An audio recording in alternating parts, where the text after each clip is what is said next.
बिस्मिल्लाहि अल्हम्दुलिल्लाहि वस्सलातु वस्सलामु अला रसूलिल्लाह रब्बि इश्रह ली सदरी व यस्सिर ली अमरी वहलुल उक़दतम मिन लिसानी यफ़क़हू क़ौली। अस्सलामु अलैकुम व रहमतुल्लाहि व बरकातुहू। आज हम लोग जो है रूल्स ऑफ मखरज, उसूल मखरज देख रहे थे, जिसके अंदर हम लोगों ने देखे थे कि मखारिज के कितने अकसाम हैं और वो कहाँ कहाँ से अदा होते हैं। मखारिज के मायने क्या हैं? इसके लुग़वी मायने है निकलने की जगह, इस्तिलाही मायने है मुंह का वो हिस्सा जहां से हर्फ अदा होते हैं।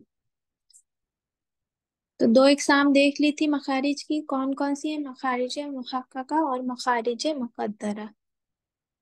मखारिज मुहक्कका में आपके तीन पार्ट्स आते आते हैं, एक तो हलक, जुबान और शफतैन।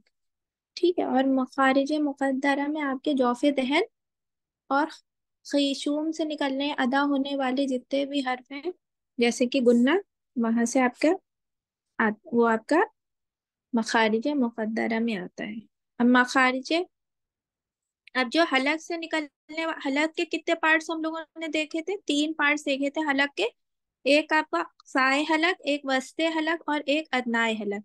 अक्साए हलक में हम लोगों ने कितने वहां से मखरज अदा होते हैं? एक हमजा और एक हा। ठीक है। हा आपका कौन सा है? जो दो चश्मी हा होता है वो वहां से अदा होता है। वस्ते हलक में का दो निकलते हैं आपके, जितने भी हरूफे हल्की हैं, मतलब जितने भी छह आपके हरूफे हल्की हैं, वो कहाँ से? हलक से अदा होते हैं। तो अक्साए हलक से आपके दो अदा होते हैं, एक हमजा और एक दो चश्मी वाला हा। और एक वस्ताए हलक से आइन और हा। कौन सा हा है? ये जीम हा होता है ना, वाला हा।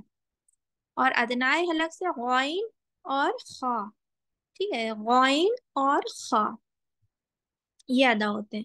लिसान में हम लोगों ने क्या देखा था कि लिसान के आपके चार पार्ट्स होते हैं, एक अक्साई लिसान, एक वस्ते लिसान, एक हफाई लिसान और एक तरफे लिसान। अक्साई लिसान जो आपके जड़ होती है जबान की, जहां से जबान शुरू होती है, उसको बोलते हैं। वहां से आपके दो मखरज अदा होते हैं, एक कौफ और एक काफ। ठीक है, कौफ और काफ। और वस्ते लिसान से आपके तीन मखरज अदा होते हैं, जीम, शीन और या। जीम, शीन और या। हाफाए लिसान से आपके वॉद, वॉद अदा होता है।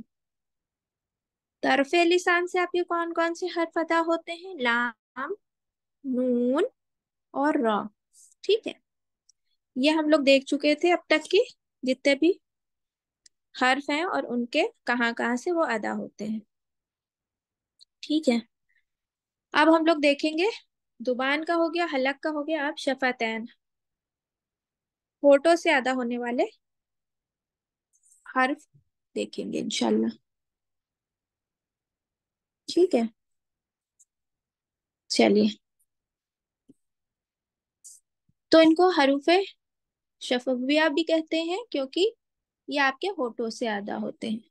कौन कौन से हर्फ हैं ये? बा, मीम, फा और वाव।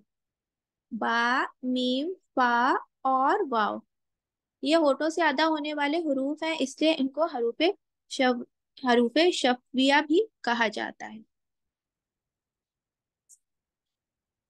हरूफे शफिया का फा देख लेते हैं हर्फ। इसकी अदायगी कहाँ से होती है?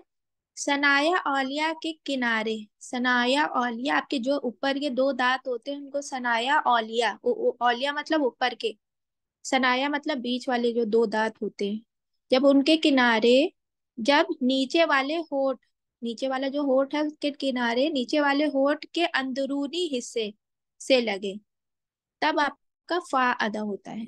ठीक है, सनाया औलिया जब आप फा कहते हैं तो आप खुद महसूस करिए कि जो है आपके जो दो ऊपर के दांत हैं, वो जो नीचे वाले होठ का अंदरूनी गीला हिस्सा जो होता है वहां लगते हैं जाके, तब आपका फा अदा होता है। ये हरूफे महमूसा के अंदर आता है, क्योंकि इसके अंदर सिफाते हम्स है, तभी हम इसको हल्का पढ़ते हैं।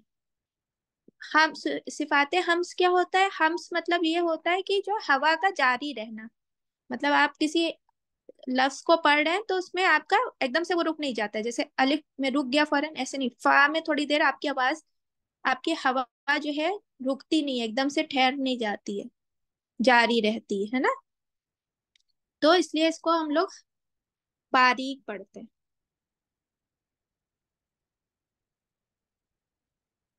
अब हरूफे शफ़िया में से बा हर्फ देख लेते हैं। इसकी अदायगी क्या है? जब दोनों होठों का गीला हिस्सा आपस में मिल जाता है तब हर्फ बा अदा होता है। ठीक है। बा और मीम में आपका डिफरेंस ये है कि बा जब आप अदा करेंगे तो आपका जो होठ है, जो दोनों होठ है वो धीरे से मिलेंगे, जैसे मीम में कस के मिलते हैं इसमें धीरे मिलेंगे। ठीक है। जब आप बा अदा करेंगे, बा बा, तो हल्के से लिप्स को अपने होठों को मिलाना होता है, दोनों होठों को, मतलब मीम से थोड़ा हल्का मिलाना होता है। अब हर्फ मीम, जब दोनों होठों के खुश्क वाला हिस्सा, अभी तो हम लोग दोनों होठों का गीला वाला हिस्सा मिला रहे थे तो आपका बा अदा हो रहा था। अब जब खुश्क वाला हिस्सा मिलाएंगे, खुश्क वाला हिस्सा क्या होता है? जो बाहर की तरफ होता है। ठीक है। तो तब उसको मिलाएंगे।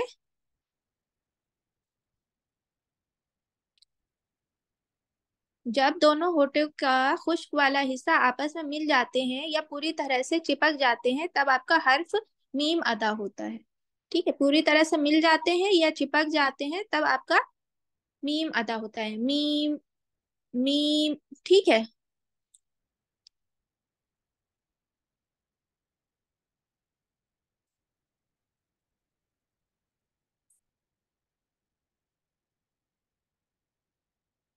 चलिए अब आगे देख लेते हैं हम लोग।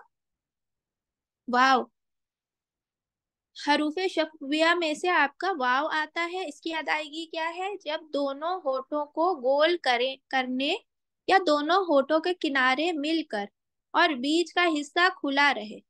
ठीक है। दोनों होठों के किनारे मिल जाएंगे लेकिन बीच का हिस्सा आपका खुला रहेगा, तब आपका वाव अदा होगा। वाव। ठीक है। वाव। ठीक है। चलिए आप लोग भी एक बार प्रैक्टिस करिए। फा, बा, देखिए यहाँ लिखा है बा, मीम, फा और वाव। इनकी प्रैक्टिस करिए सब लोग, अपना माइक ऑन करिए। बा बा बा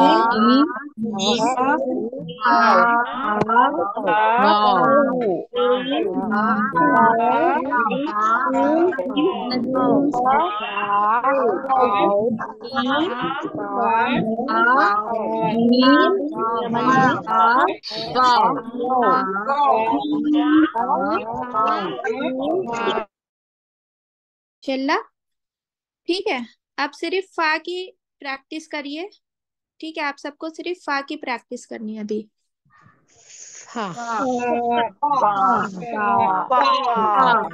इसको कैसे पढ़ना है? इसको बारीक पढ़ना है, ठीक है, हल्का।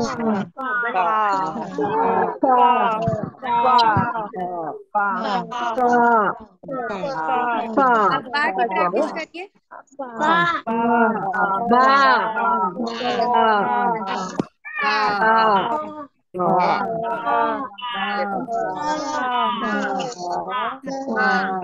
ठीक है। आप करिए, प्रैक्टिस करिए।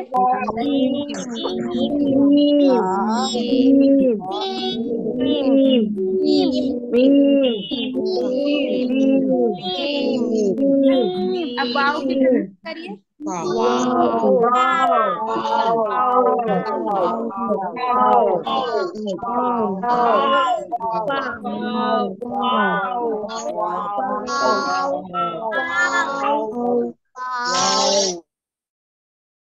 बिल्कुल सही। ठीक है। तो आप लोग इन स्लाइड्स जितने भी पीडीएफ है इनको देखिएगा और मखरज की घर पे प्रैक्टिस करिएगा और नोटिस करिएगा कि इसमें जो लिखा है आपके हर्फ वैसे ही अदा हो रहे हैं कि नहीं वैसे अदा हो रहे हैं। अगर वैसे नहीं अदा हो रहे हैं तो कोशिश करिए कि आपके दांत या आपके होठ उसी जगह पर लगे, तब आपके जाके प्रॉपर अदायगी होगी हर्फों की। ठीक है। इससे रिलेटेड कोई भी क्वेश्चन है तो पूछ लीजिए।